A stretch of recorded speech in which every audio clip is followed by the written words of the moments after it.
Üçüncü mebhas, kadere iman, imanın erkanındandır. Yani her şey Cenab-ı Hakk'ın takdiriyledir. Kadere delail-i kat'iyye o kadar çoktur ki haddü hesaba gelmez. Biz basit ve zahir bir tarz ile şu rükn-i imaniyi ne derece kuvvetli ve geniş olduğunu bir mukaddeme ile göstereceğiz. Mukaddeme, her şey vücudundan evvel ve vücudundan sonra yazıldığını وَلَا رَطْبٍ وَلَا يَابِسٍ اِلَّا ف۪ي كِتَابٍ مُب۪ينٍ gibi pek çok ayat-ı Kur'aniye tasrih ediyor. Ve şu kainat denilen kudretin Kur'an-ı Kebir'inin ayatı dahi şu hükmü Kur'aniyi nizam ve mizan ve intizam ve tasvir ve tezyin ve imtiyaz gibi ayat-ı tekviniyesiyle tasdik ediyor. Evet, şu kainat kitabının manzum mektubatı ve mevzun ayatı şehadet eder ki her şey yazılıdır. Ama vücudundan evvel her şey mukadder ve yazılı olduğuna delil, bütün mebadi ve çekirdekler ve mekadir ve suretler birer şahittir. Zira her bir tohum ve çekirdekler, kaf nun tezgahından çıkan birer latif sandukçadır ki, kaderle tersim edilen bir fihristecik ona tevdi edilmiştir ki, kudret, o kaderin hendesesine göre zerratı istihdam edip, o tohumcuklar üstünde koca mucizat-ı kudreti bina ediyor. Demek, bütün ağacın başına gelecek, bütün vakıatı ile çekirdeğinde yazılı hükmündedir. Zira tohumlar maddeten basittir, birbirinin aynıdır, maddeten bir şey yoktur.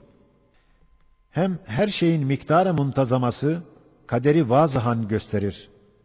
Evet, hangi zihayata bakılsa görünüyor ki, gayet hikmetli ve sanatlı bir kalıptan çıkmış gibi bir miktar, bir şekil var ki, o miktarı, o sureti, o şekli almak, ya harika ve nihayet derecede eğri büğrü maddi bir kalıp bulunmalı, veyahut kaderden gelen mevzun, ilmi bir kalıbı manevi ile kudret-i ezeliye, o sureti, o şekli biçip giydiriyor. Mesela sen şu ağaca, şu hayvana dikkat ile bak ki, camit, sağır, kör, şuursuz, birbirinin misli olan zerreler, onun neşv-ü nemasında hareket eder.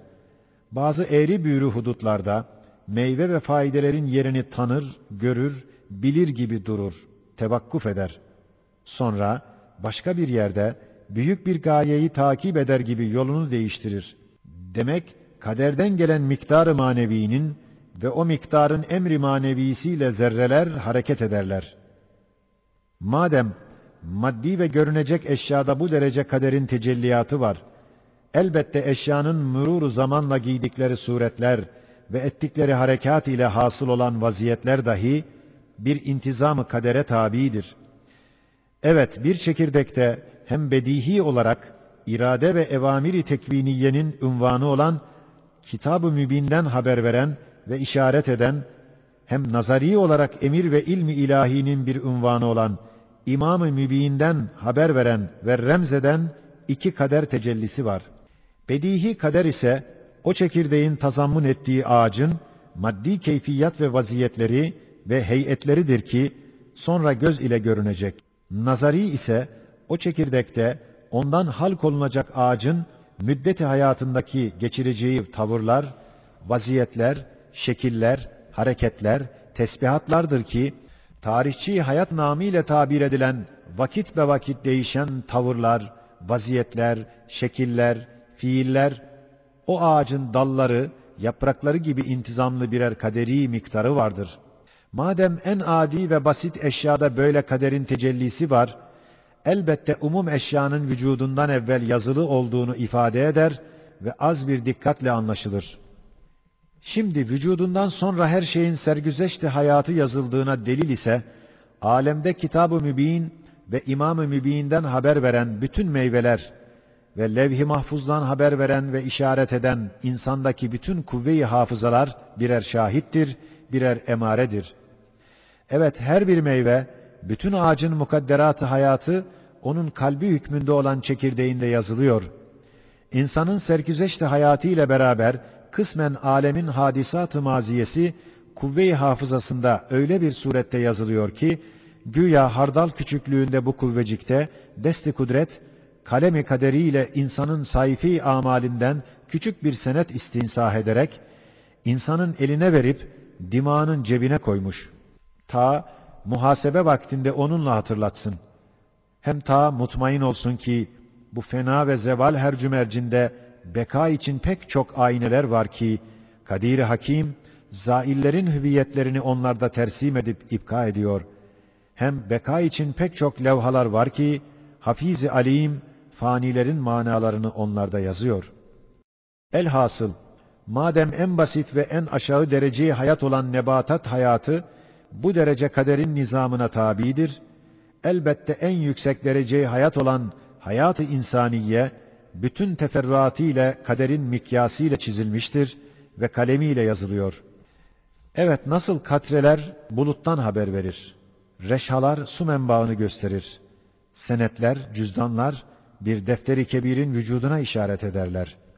Öyle de şu meşhudumuz olan zihayatlardaki intizam-ı maddi olan bedihi kader ve intizam-ı manevi ve hayati olan nazari kaderin reşhaları, katreleri, senetleri, cüzdanları hükmünde olan meyveler, nutfeler, tohumlar, çekirdekler, suretler, şekiller, bilbedaha Kitab-ı Mübin denilen irade ve evamiri tekviniyenin defterini ve İmam-ı Mübin denilen ilmi ilahinin bir divanı olan levh-i mahfuzu gösterir. Netice-i meram, madem bil müşahede görüyoruz ki her bir zihayatın neşv-ü nema zamanında zerreleri eğri büğrü hudutlara gider, durur. Zerreler yolunu değiştirir, o hudutların nihayetlerinde birer hikmet, birer faide, birer maslahatı semere verirler. Bilbedahe o şeyin miktar-ı surisi bir kader kalemiyle tersim edilmiştir. İşte meşhud, bedihi kader, o zihayatın manevi halatında dahi bir kader kalemiyle çizilmiş muntazam meyvedar hudutları, nihayetleri var olduğunu gösterir. Kudret mastardır, kader mistardır. Kudret o maani kitabını o mistar üstünde yazar. Madem maddi ve manevi kader kalemiyle tersim edilmiş müsmir hudutlar, hikmetli nihayetler olduğunu katiyen anlıyoruz. Elbette her bir zihayatın müddeti hayatında geçireceği ahval ve etvarı o kaderin kalemiyle tersim edilmiş. Çünkü sergüzeşt-i hayatı bir intizam ve mizan ile cereyan ediyor. Suretler değiştiriyor, şekiller alıyor. Madem böyle umum zihayatta kalemi kader hükümrandır, elbette alemin en mükemmel meyvesi ve arzın halifesi ve emanet-i kübranın hamili olan insanın sergüzeşt-i hayatiyesi her şeyden ziyade kaderin kanununa tabidir. Eğer desen, kader bizi böyle bağlamış, hürriyetimizi selbetmiştir. İmbisat ve cebelana müştak olan kalp ve ruh için kadere iman bir ağırlık, bir sıkıntı vermiyor mu? El cevap, kat'a ve asla, sıkıntı vermediği gibi nihayetsiz bir hübbet, bir rahatlık ve revh-u reyhanı veren ve emn-ü emanı temin eden bir sürur, bir nur veriyor.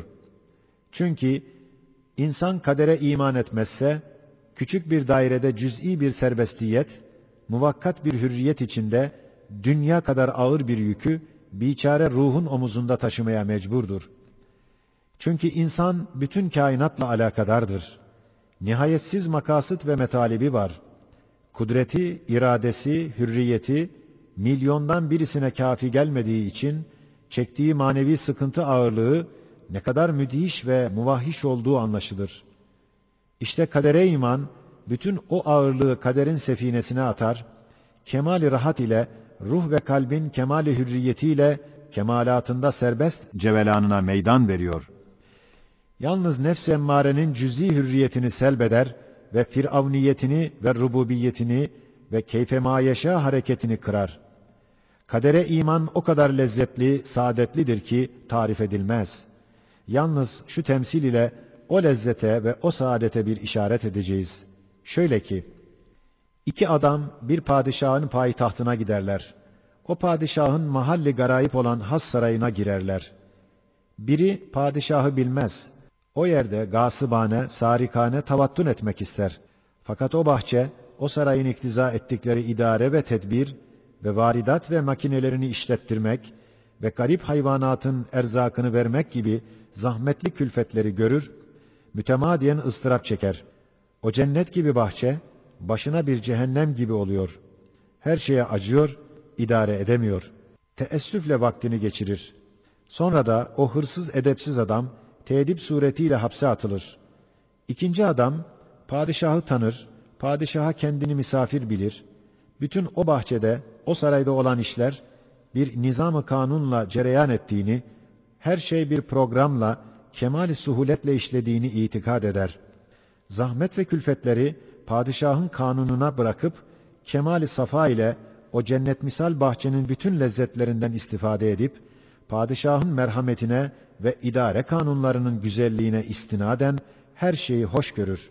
Kemal-i lezzet ve saadetle hayatını geçirir. İşte men amene bil kader, emine minel keder sırrını anla. 4. mepas. Eğer desen, 1. mepasta ispat ettin ki, kaderin her şeyi güzeldir, hayırdır. Ondan gelen şer de hayırdır. Çirkinlik de güzeldir. Halbuki şu dar dünyadaki musibetler, beliyeler, o hükmü cerh ediyor. El cevap. Ey şiddet-i şefkatten şiddet bir elemi hisseden nefsim ve arkadaşım!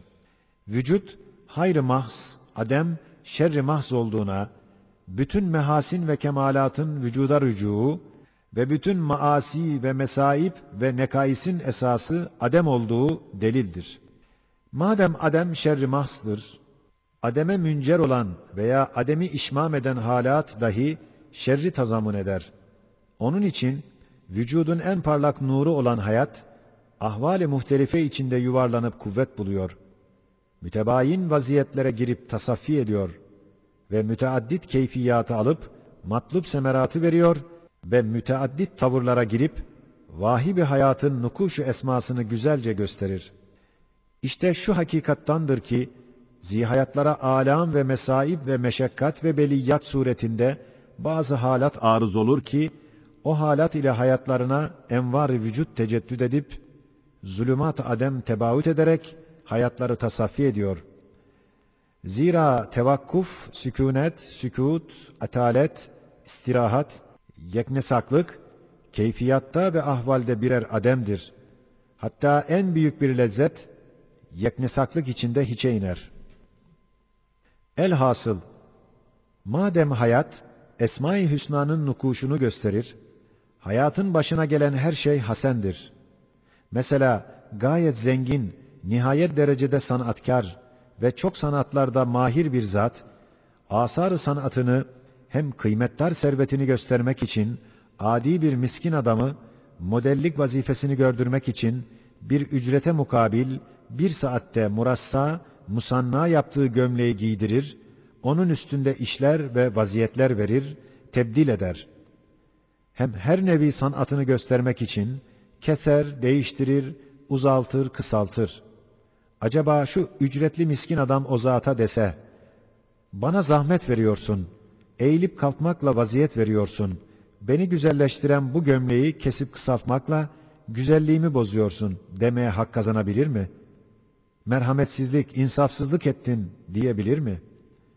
İşte onun gibi Sani Zülcelal, Fatır-ı Bimisal, zihayata göz, kulak, akıl, kalp gibi havas ve letaif ile murassa olarak giydirdiği vücut gömleğini, Esma-i Hüsna'nın nakışlarını göstermek için çok halat içinde çevirir. Çok vaziyetlerde değiştirir. Elemler, musibetler nev'inde olan keyfiyat, bazı esmasının ahkamını göstermek için lemaat-ı hikmet içinde bazı şuaat-ı rahmet ve o şuaat-ı rahmet içinde latif güzellikler vardır.